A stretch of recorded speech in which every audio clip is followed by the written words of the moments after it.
Hi, I'm Micah. Hi, I'm Krista. And this is Bad People.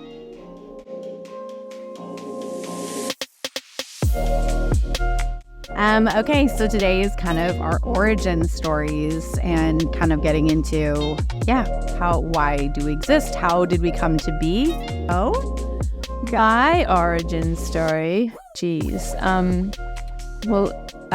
one thing we kind of have in common is I also left home at 19. And I was also leaving because I was felt like I just needed to get a change of scenery. And, but yeah, similar. I mean, I was born, I'm the oldest of 8 kids. I think I mentioned that last time.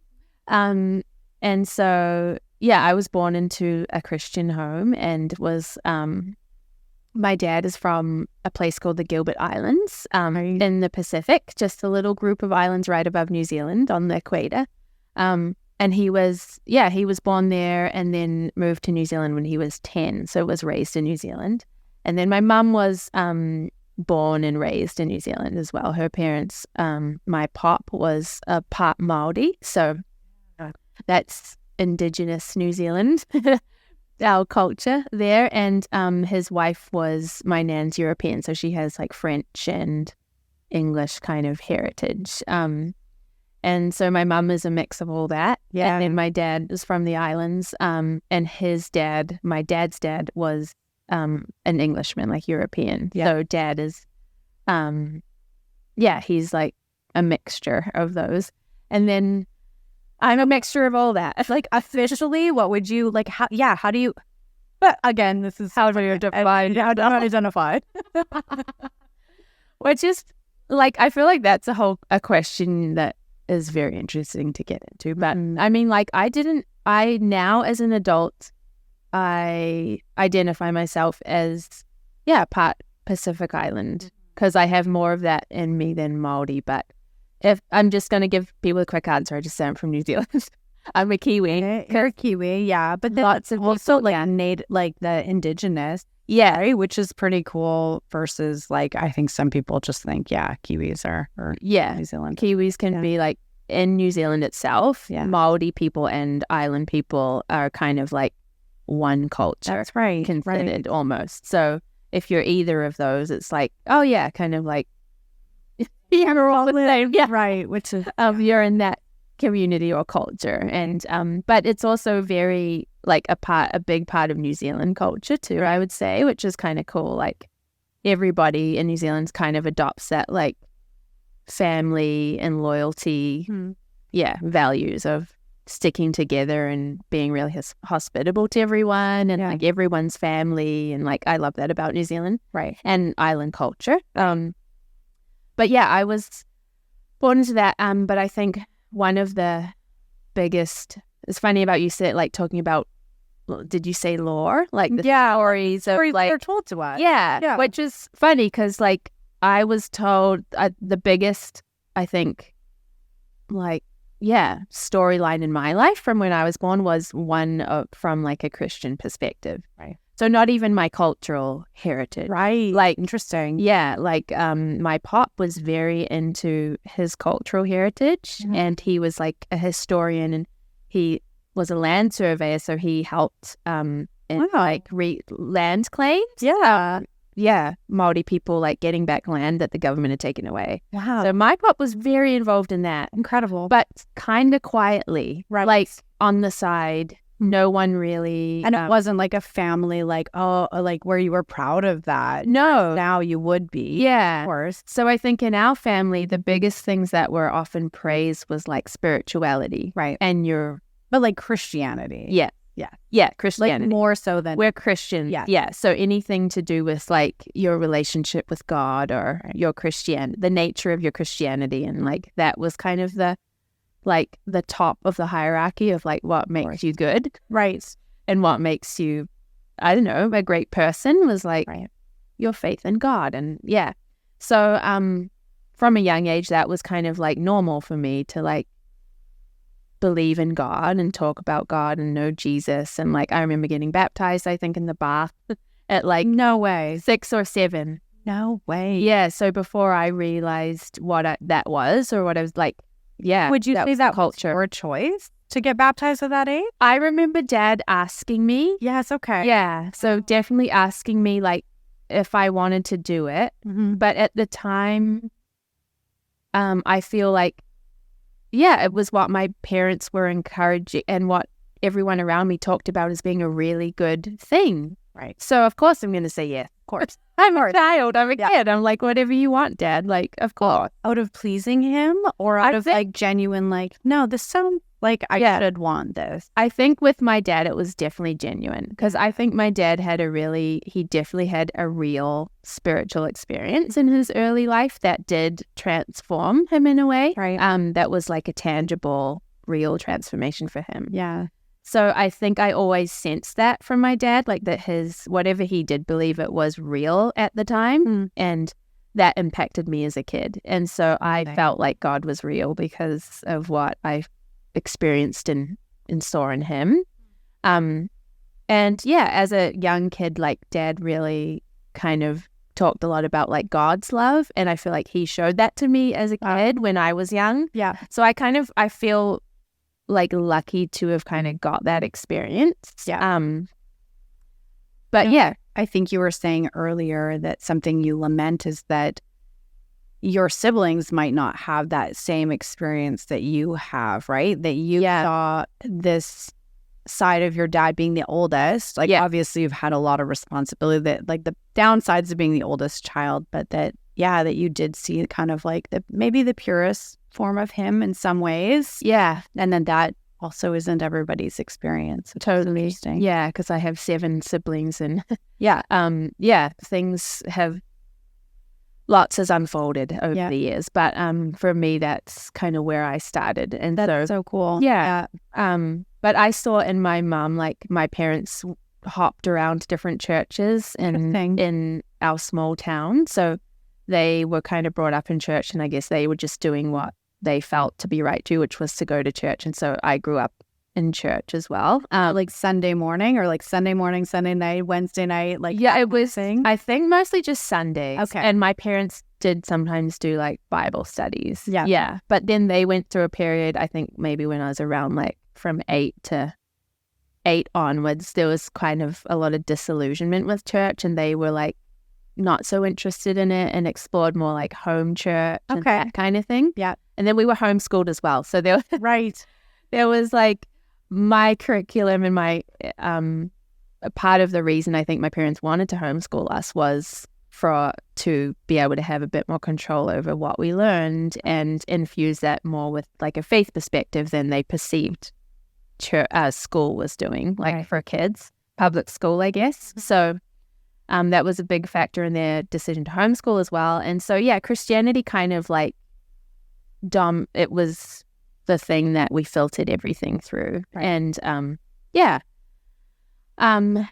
and so, yeah, I think that I got baptized at 7 and then kind of like grew up just talking about Jesus as like a normal thing, and having a relationship with him was something I feel like I was taught to have from a young age. And then that kind of developed as I got older with like, what does that actually mean and look like? And but in the meantime, my family was kind of going through a lot. So yeah, my parents were married for 14 years, I think.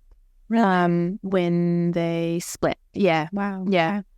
So that was just, I remember that just being a huge, like, it had a huge impact on my faith, because we were often taught like divorce is wrong, separation is wrong. Yeah.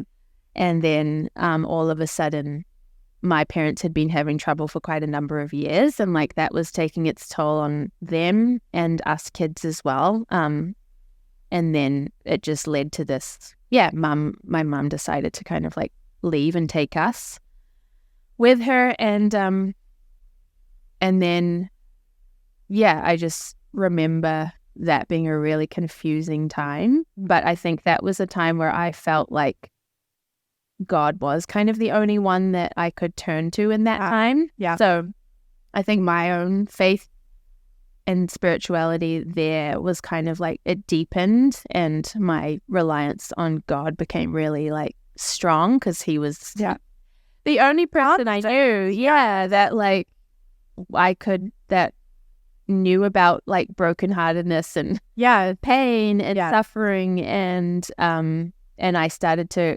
understand a lot more of that because I was like 14 at the time. So I really started to take an interest in reading the Bible for myself then, I think. And that's where like all of the things I'd been told as a kid, I started to like read about for myself in the Bible. Right. Yeah. Did you ever sort of have the perspective of like, oh, how did, like, my parents did something wrong or something was amiss and that's what caused their divorce? Like, were you ever like searching in the Bible to kind of go, what did they miss? Or was it just like, no, I'm feeling like great solace in like the Psalms, or like that God is familiar with like our pain and sorrow? Like, was it for answers, or was it just for comfort that you? I think it was just for comfort. Wow. Yeah. Pretty cool. Yeah. And I did find a lot of like comfort there. Yeah. Yeah. I think just, but confusion? Yeah, I mean, there was a lot of confusion because my parents for so long had taught us things about expectations for life and expectations for Christians. Right. You kind of, in their own way, like it was sometimes confusing, but you know, as you parent, you kind of default to the.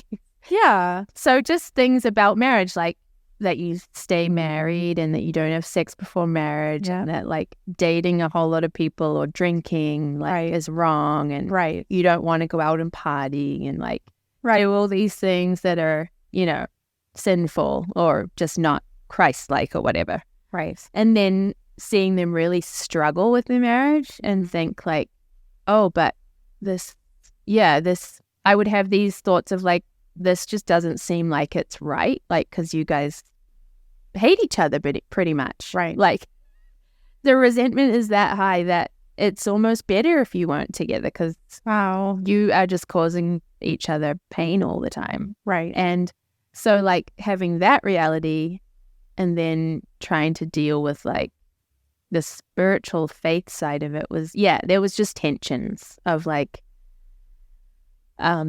what I'm seeing. And I think that did start to, it did shake my faith in God a bit. Like if they can't do it, or if they're saying they're Christian, but then like, I think my dad also after that got back into drinking a lot too. And that I think shook me the most because as a young kid, Dad had been like so adamant about and with his testimony in particular was like I was saved from this drinking, and like so then it was like, well, is Christianity like even real? Like, does it work, or is it just, which is such a great question, but young to process, right? But that's I could say that would have been a question in my mind, like maybe it doesn't work, maybe this maybe this which is again but I think at the time I was, for some reason, I was driven more into the idea of God being a father because I didn't have my dad around. And I think that's what like I clung to in those times was like, God is, a father to the fatherless. And I kind of felt like I experienced a new understanding of who God was for me in that time. Which, but my family situation was just really hard. And so that's where I was like, I need to get away.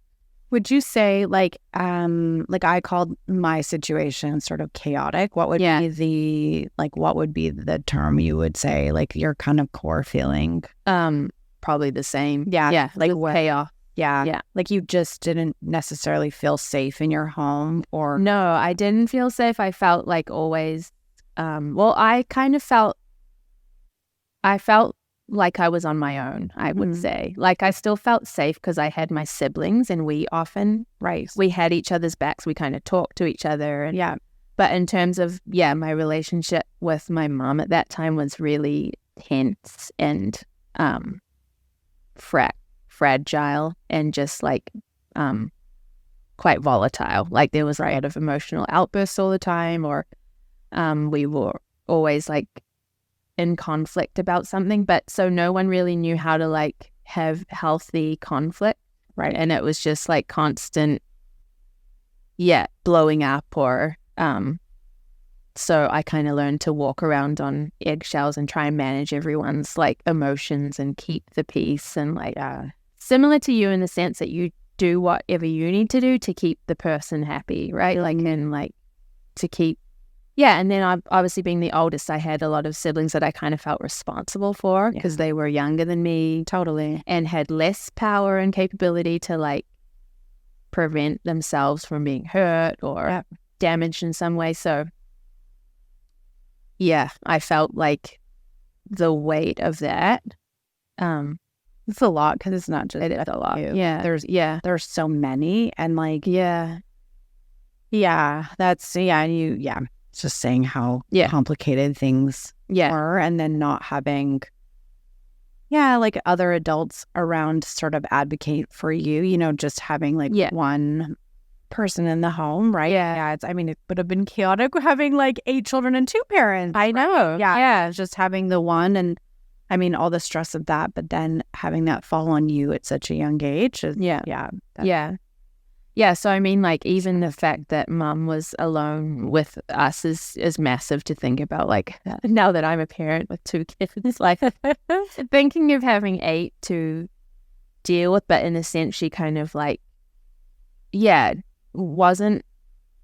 didn't have great relationships with external family or extended family, right? Because all that was quite fragile too, and like volatile, and we were always aware that there were tensions between my mum and my grandparents, and then my mum and my dad's parents didn't like get along that well, right? So I just grew up with all this like relational tension all the time, right, as a kid, and it was never like reconciled. There was no peace. Like, it's interesting too to go, and then how does that shape you? Like, how do you then try to maintain that level of like consistency, or what's the opposite of chaos? I guess like having peace, like internal peace, and like, okay, so like this is such an extreme. How do I then bring it back? And then I would imagine you have to like, the pendulum has to swing in an extreme way for you. So good for you for kind of like getting out, but also I don't know, that's I remember like the only times I would sense peace was when I was like I would escape to my room a lot. I was like I would just like hide in my room and journal or listen to music and like, or play on my guitar or something. But I do know the only times I kind of like experienced what I would now understand as like peace was when I was painting or doing something artistic or writing, like in my journals, and doing sort of devotional stuff, like reading the Bible and feeling a sense of peace from that. Like, and would that be disturbed at all? Like with like, you'd be kind of like brought back to chaos if somebody's like barged in your room, or if you were being called out or something. Like, it was like only that momentary relief. So really the only way to fully escape is to actually get out. Right? Totally. Which was what I got to the point of feeling like I needed to do I was only 19, but I felt like life was like really hard already at that point. And I was like, there's got to be more. I want more for myself than this. And also I felt so guilty leaving because I had sort of taken on a parental kind of responsibility for my siblings. And so leaving felt like almost wrong, like knowing what the state of the house was and how things tended to go, and that there would be no one to maybe like advocate for and my valuable totally like vulnerable siblings who didn't have that, their kids. And so mind you, like knowing again that you needed to be okay in order to be able to help anybody else, like that's an incredible just sense that you had at a young age, because you really, if you had stayed, sure, maybe in the momentary you could have advocated like right then and there, but it would not have served anybody long term, right? So totally. Yeah, I hope. Yeah. It's funny, that guilt thing, because it can really kind of keep us in places that we shouldn't stay. Totally. And that you had like the strength to go, no, I really need to get out. Yeah. And in some ways, I think it's kind of just like survival, Totally. Like at the time, it was like the hardest thing I've ever done, I think, like just leaving. Yeah. And but there's this thing kind of like deep down inside that's just like, you got to do it.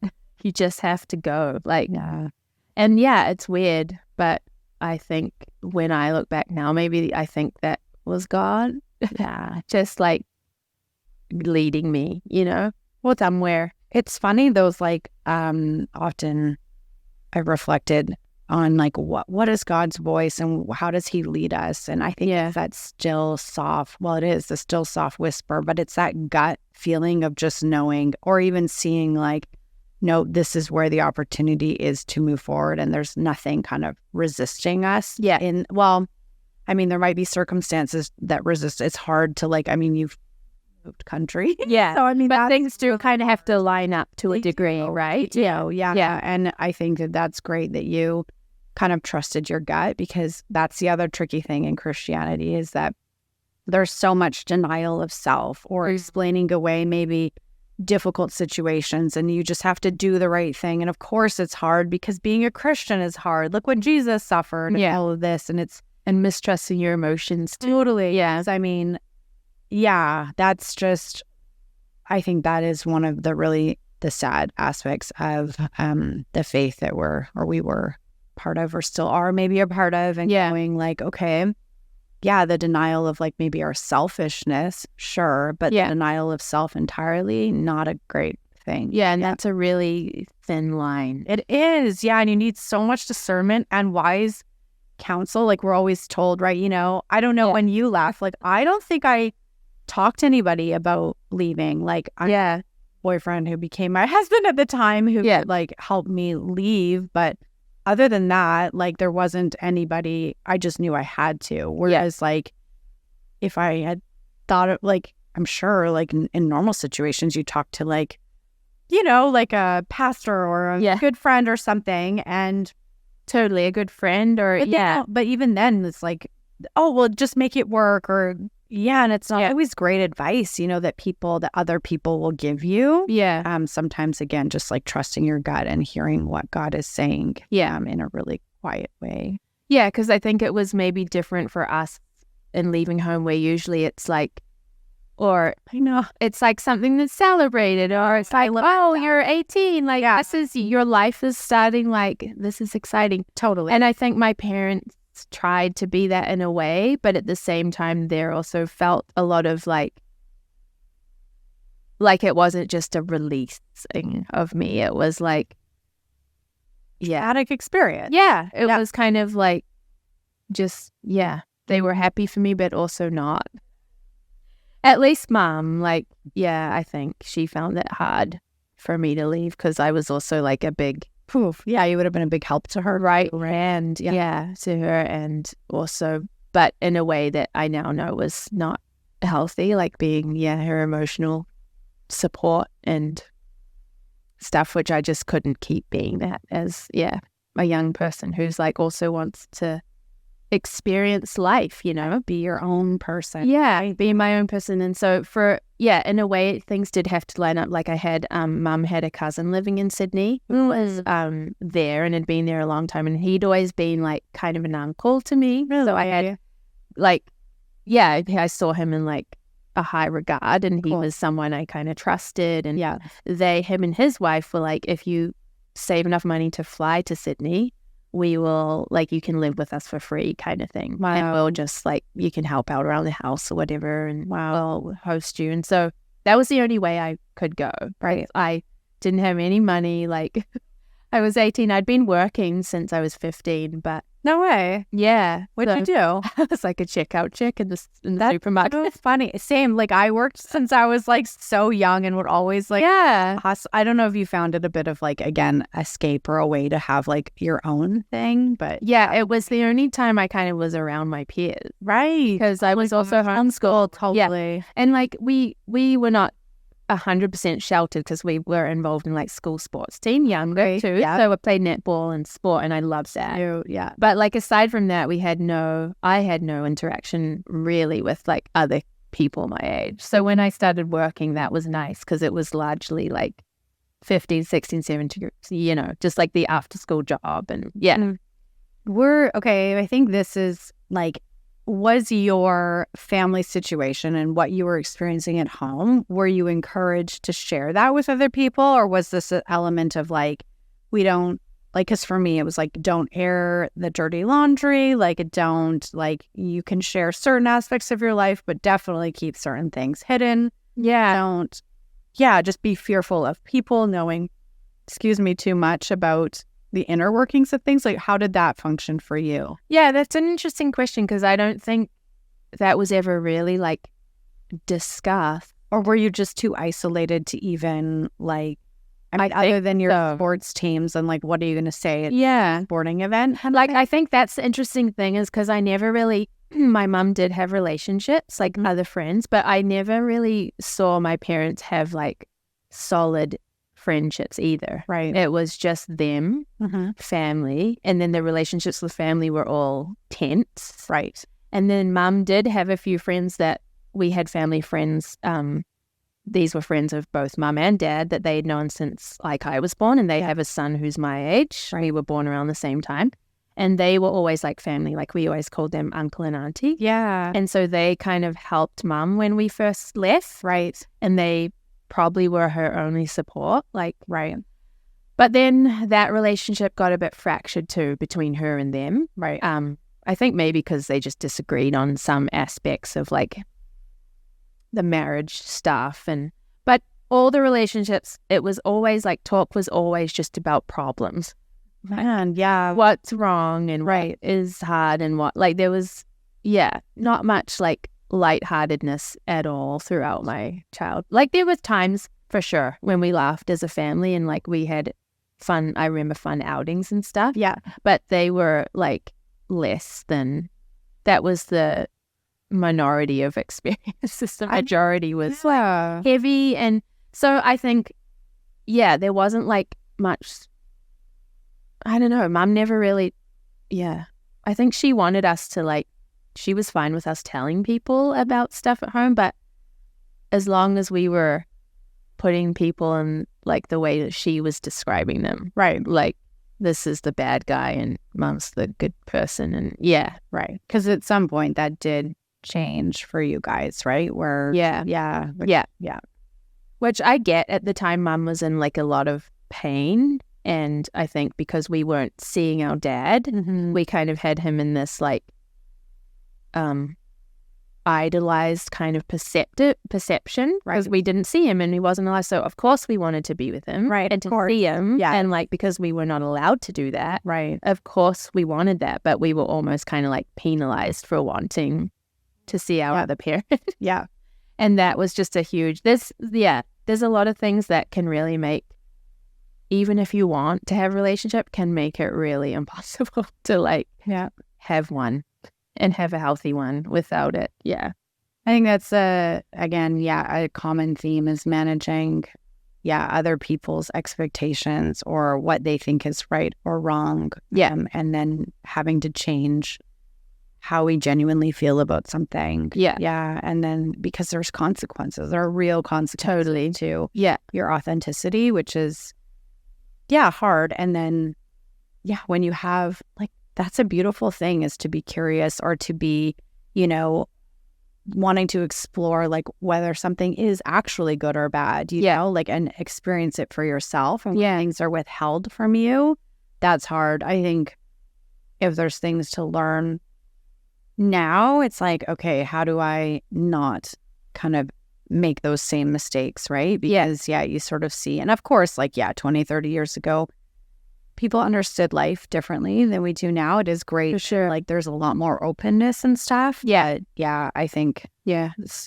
detrimental what some of the things that we've experienced. Taken on board. At the same time, I think a huge value that we have is there's no there are no villains in the stories. Like, these are just, like, we kind of say stories that were passed down, or lore, or kind of why we exist and function as we do right now. Yeah. And our parents also experienced that with their own identity, what they were told and withheld, and, you know, thinking about that generationally can be overwhelming. Totally. And how to do better than their parents did. And now for us to sort of do the same and not go, like, oh, that's so bad. It's like, okay, well, that was an experience. Not it's the best. Yeah. But yeah. That did some damage. But I think it is tricky and messy. Yeah. Yeah.